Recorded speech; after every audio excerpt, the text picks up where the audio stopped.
Bab 39, Bab 2159, Nasib yang Menyedihkan. Sudah 2 tahun sejak penculikan Meng Jianyuan dan Shen Wei. Pada saat itu, Laut Kabut telah menjadi medan pertempuran. Dengan Raja Abisal dan para dewa kerajaan ilahi yang mengirimkan pasukan yang tak terhitung jumlahnya untuk memburu Raja Kabut, wilayah luar Laut Kabut telah berubah. Jurang yang dulunya tak terkendali kini dipenuhi oleh banyak pembudidaya. Binatang abisal dan hantu abisal yang lebih lemah telah lama dibantai, sisa-sisa mereka diserap oleh debu atau tersebar di tanah tandus.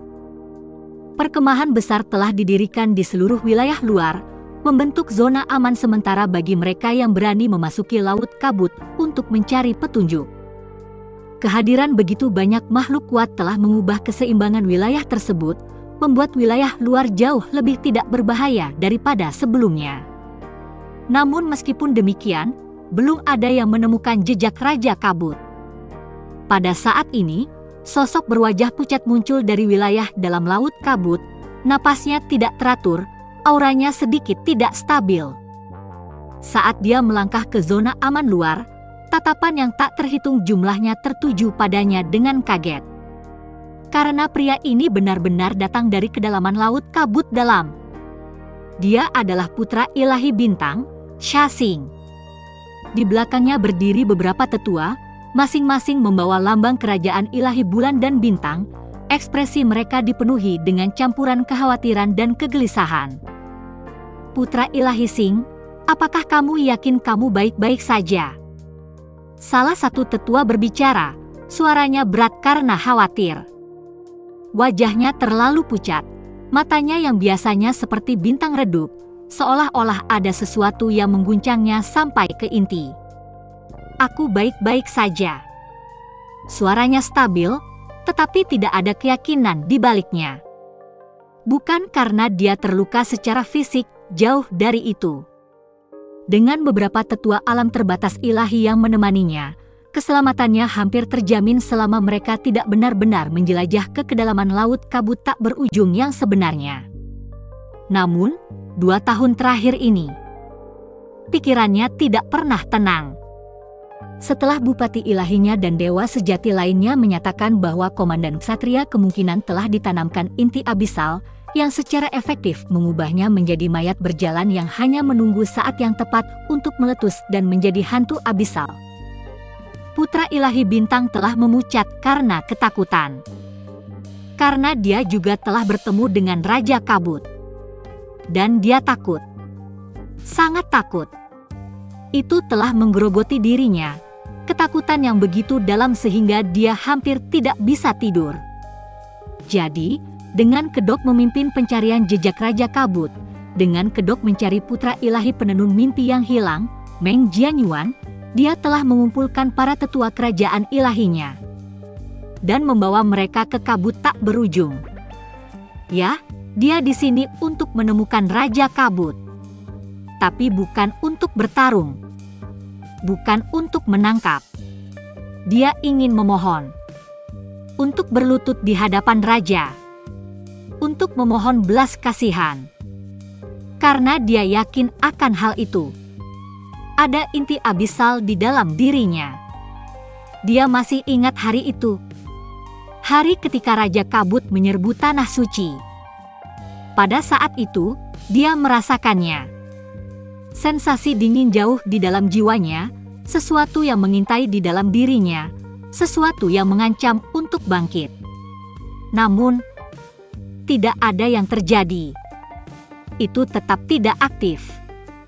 Namun teror itu tidak pernah meninggalkannya. Bahkan setelah dia meminta bupati ilahinya secara pribadi memindai tubuh dan jiwanya, setelah dewa sejati sendiri tidak menemukan apapun di dalam dirinya. Bahkan saat itu, pikirannya tidak bisa tenang. Ada sesuatu di sana. Ada sesuatu yang menunggu. Dan dia kehabisan waktu. Tepat di belakangnya, putra Dewa Bulan hanya bisa menggelengkan kepalanya. Dia mengerti perasaan Sha Xing. Tapi tidak ada yang bisa dia lakukan. Di tepi Primal Chaos, tempat Tempat Kaisar Iblis Pemukul Surga dan Iblis Sejati pernah pergi, berdiri sekumpulan kultivator terkuat di dunia. Ratu Iblis, apakah kau yakin itu bukan sekadar gema masa lalu? Mata emas Qianye Ying-er menyipit, mengamati kekosongan di hadapan mereka. Dia telah memeriksa lagi dan lagi, tapi tidak ada apa-apa. Setelah hari itu, ketika suara misterius mengguncang seluruh Primal Chaos, mereka segera bergegas kembali ke sini, berharap menemukan sesuatu. Tapi sekali lagi, tidak ada apa-apa. Tidak seperti ketika Kaisar Iblis Pemukul Surga dan Iblis Sejati telah merobek penghalang Primal Chaos dari luar, di mana retakan yang terlihat telah terbentuk di kehampaan. Saat ini, di hadapan tatapannya, tidak ada apa-apa. Tidak ada retakan. Tak ada jejak. Hanya kekosongan yang tak berujung. Di sampingnya, Qi Wiao tetap diam. Kemudian, dengan suara pelan, dia akhirnya berbicara. Mungkin kau benar. Namun tidak seperti sebelumnya. Tidak seperti pertama kali, saat dia benar-benar menepis kemungkinan itu. Kali ini, rasa dingin merayapi jiwanya. Tidak. Bukan jiwanya. Jiwa Kaisar Iblis yang masih ada di dalam dirinya. Perasaan yang tak bisa dia hilangkan. Perasaan yang berbisik. Ada yang salah. Di samping Qi Wiao dan Qianye Ying-er, banyak sosok lain berdiri diam, masing-masing dari mereka adalah kultivator puncak dunia ini. Kehadiran mereka berwibawa namun penuh hormat. Mereka semua berkumpul di sini karena satu alasan. Dan selama berbulan-bulan, mereka telah menunggu. Sejak hari itu, ketika suara yang tak tertandingi telah mengguncang seluruh Primal Chaos, mereka tetap tinggal, mencari jawaban yang tak kunjung datang. Ayo kembali. Suara Qi Wiao tenang, tetapi ada sedikit kelelahan di baliknya. Biaya untuk mempertahankan susunan teleportasi ke tepi Primal Chaos sangat besar. Bahkan sebagai permaisuri alam dewa, bahkan dengan semua sumber daya yang mereka miliki, upaya yang diperlukan untuk mempertahankan jalur ini terlalu besar. Mereka tidak mampu untuk membuatnya tetap aktif selamanya. Satu persatu, sosok mereka melangkah ke dalam formasi, waktu mereka di sini akan segera berakhir. Tetapi tepat sebelum Qi Wiao, Qianye Ying-er, Shui Meiyin, dan beberapa orang lainnya dapat melangkah masuk, seluruh keberadaan mereka membeku. Perasaan kematian yang mutlak menyerbu jiwa mereka. Sesaat kemudian, aura mereka yang dalam meletus dengan kekuatan penuh. Boom!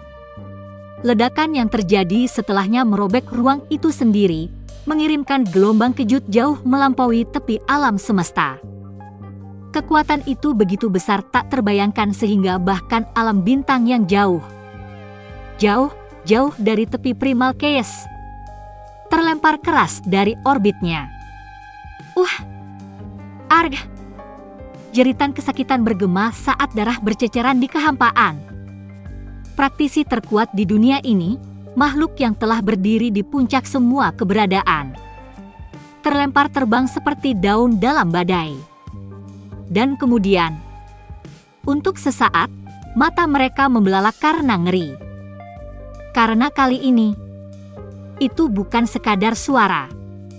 Itu adalah kekuatan. Kekuatan yang tak terbayangkan. Sesuatu yang seharusnya tidak ada dalam pemahaman mereka tentang dunia.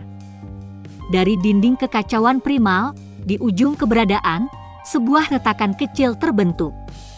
Tidak lebih besar dari sebutir pasir. Namun, setiap serat keberadaan mereka berteriak bahwa itu adalah sesuatu yang jauh lebih mengerikan daripada ukurannya. Namun sebelum mereka bahkan bisa memahaminya, sebelum mereka bisa bereaksi, retakan itu langsung sembuh sendiri. Seolah-olah itu tidak pernah ada sama sekali. Namun, kekuatan yang telah bocor dari retakan sesaat itu sudah cukup untuk membuat mereka semua terbang. Tubuh mereka terlempar melintasi kehampaan yang luas, darah mereka mengalir di belakang mereka, menodai jurang ruang angkasa yang tak berujung. Sesuatu mencoba masuk dari luar. Dan itu baru saja menyentuh dunia mereka. HMPH, aku tahu binatang buas itu dijebak olehmu. Suara marah Long 11 terdengar saat sosoknya melesat menembus langit, terbang jauh di dalam dunia tertutup bahtera primordial yang mendalam. Rambut peraknya berkibar di belakangnya, auranya masih membawa jejak frustrasi saat dia menjauh dari Yunche. Yunche memperhatikan sosoknya yang menjauh sambil mendesah pelan. Bahkan setelah sekian lama, dia masih bersikap dingin terhadapnya.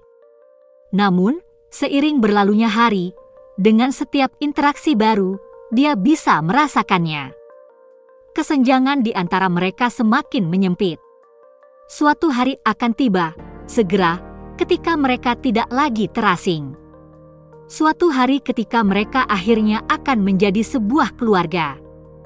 Seiring berjalannya waktu, Yunche mulai memahami alasan sebenarnya mengapa Long 11 begitu ingin pergi.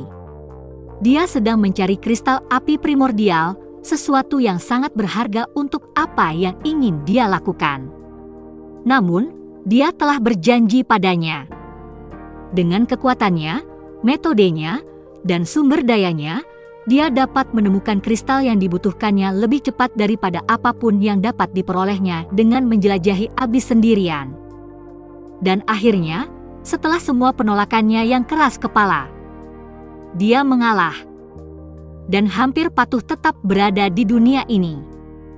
Hahaha, kau sangat pintar, seperti yang diharapkan dari putriku. Yunche terkekeh saat melihatnya terbang menjauh, kegembiraan menari di matanya. Dengan desahan puas, dia mengangkat secangkir teh hangat ke bibirnya, menyesapnya perlahan. Dan kemudian, bang! Cangkir teh pecah di tangannya, pecahan porselen berserakan di atas meja. Suara Xia Qingyue terdengar, lembut namun khawatir. Ada apa? Yunche tidak langsung menjawab.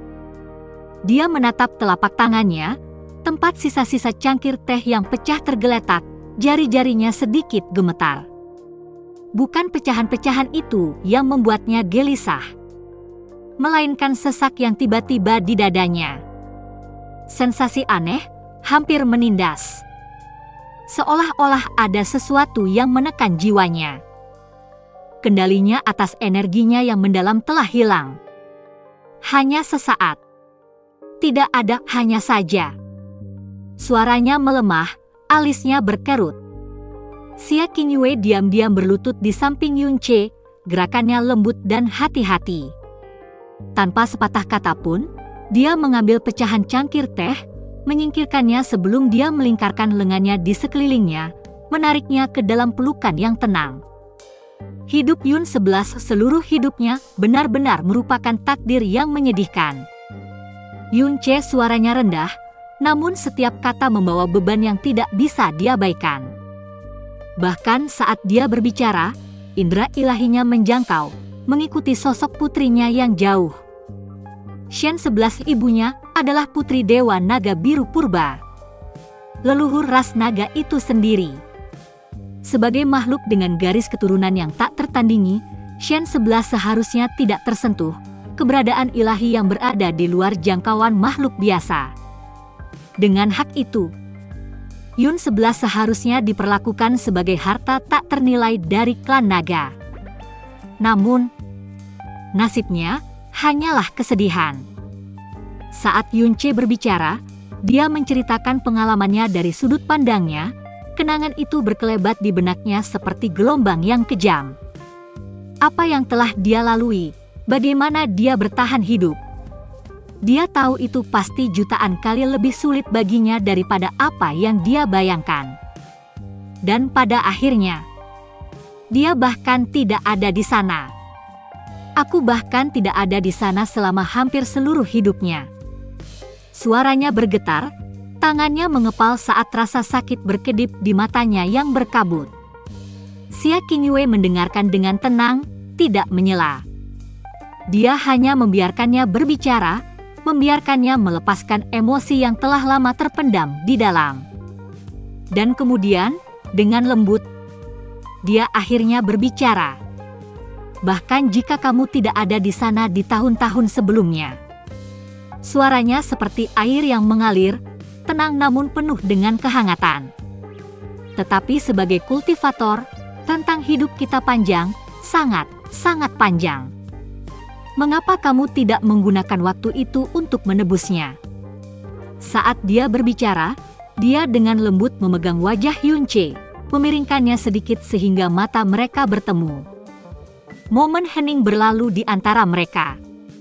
Dalam tatapannya, ada pengertian, kesabaran dan sesuatu yang lebih dalam. Kehangatan yang tidak dia duga. Ya. Suara Yunche lembut, dipenuhi dengan kehangatan yang tak terucapkan. Dan kemudian, dia mencondongkan tubuh ke depan, menekan ciuman lembut di bibir Xia Qingyue.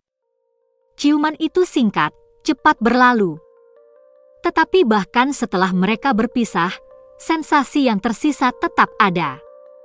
Aroma manis bibirnya masih melekat di bibirnya.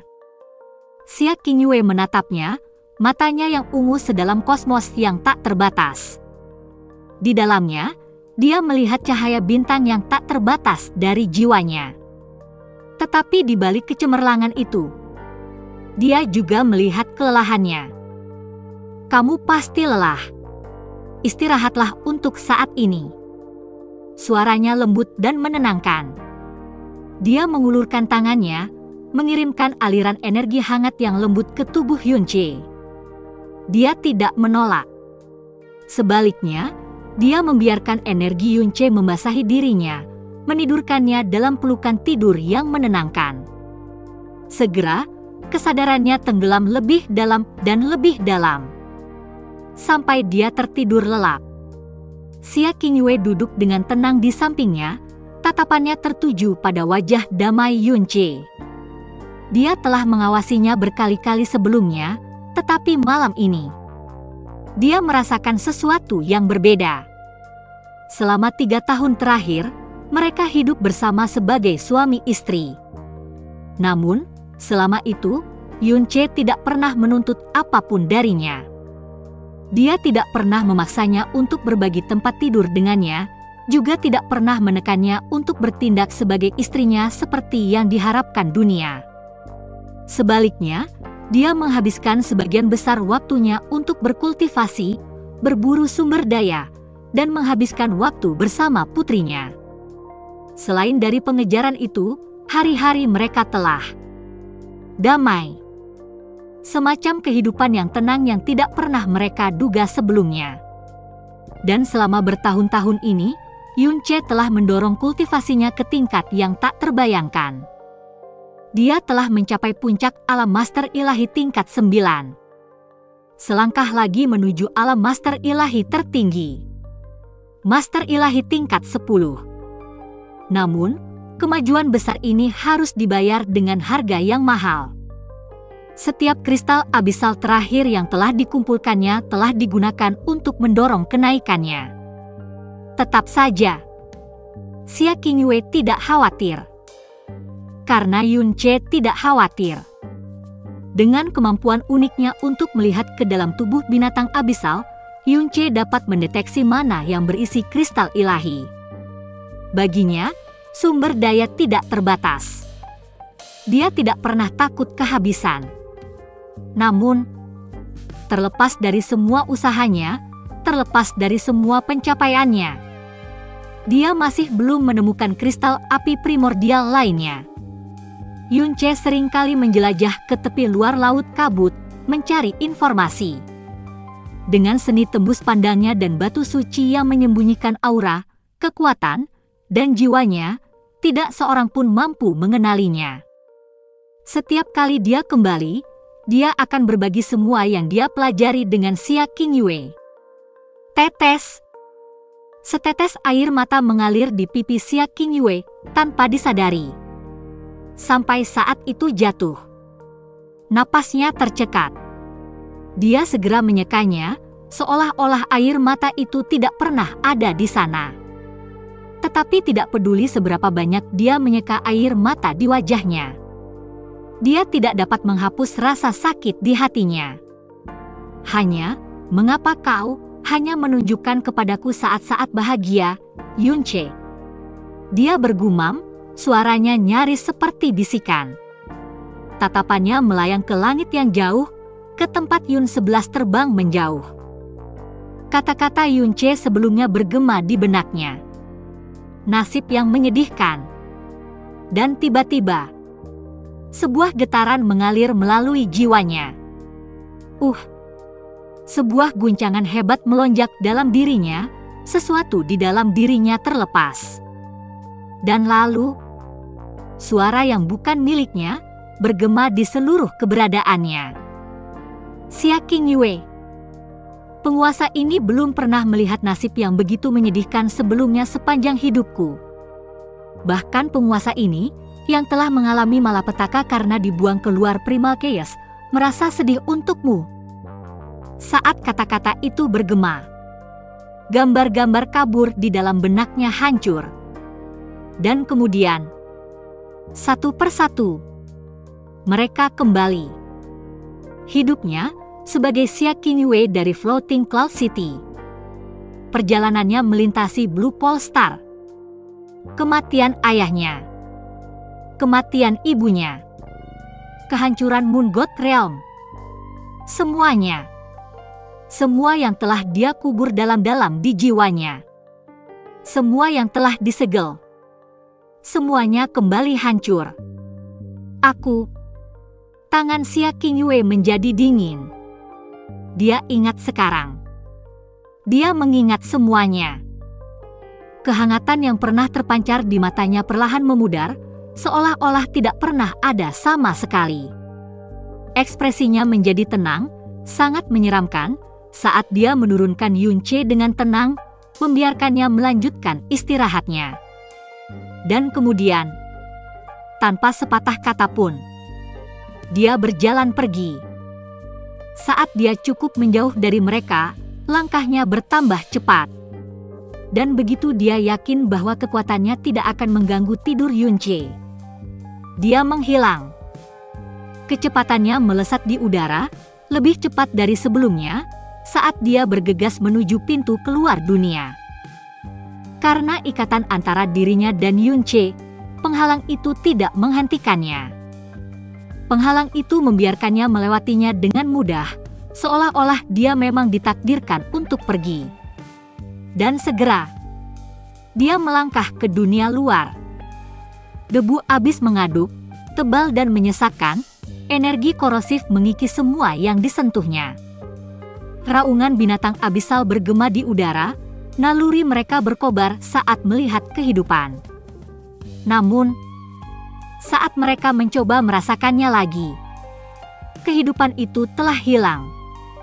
Segera debu abis, yang tidak lebih besar dari sebuah ruangan kecil, bergerak diam-diam menjauh dari lokasi bahtera primordial yang mendalam. Itu tidak wajar.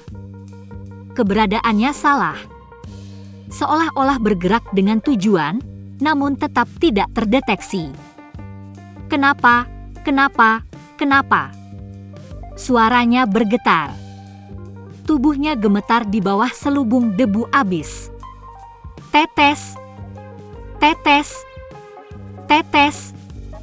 Satu persatu, air mata jatuh dari wajahnya, menghilang ke dalam jurang abu-abu. Dia tidak menghentikannya. Dia tidak bisa menghentikannya. Yunche. Suaranya pecah, hampir tidak lebih dari bisikan. Kenapa kau di sini? Dan kemudian, dia pergi. Sosoknya lenyap ke dalam lautan kabut tak berujung yang luas, ditelan jurang abadi.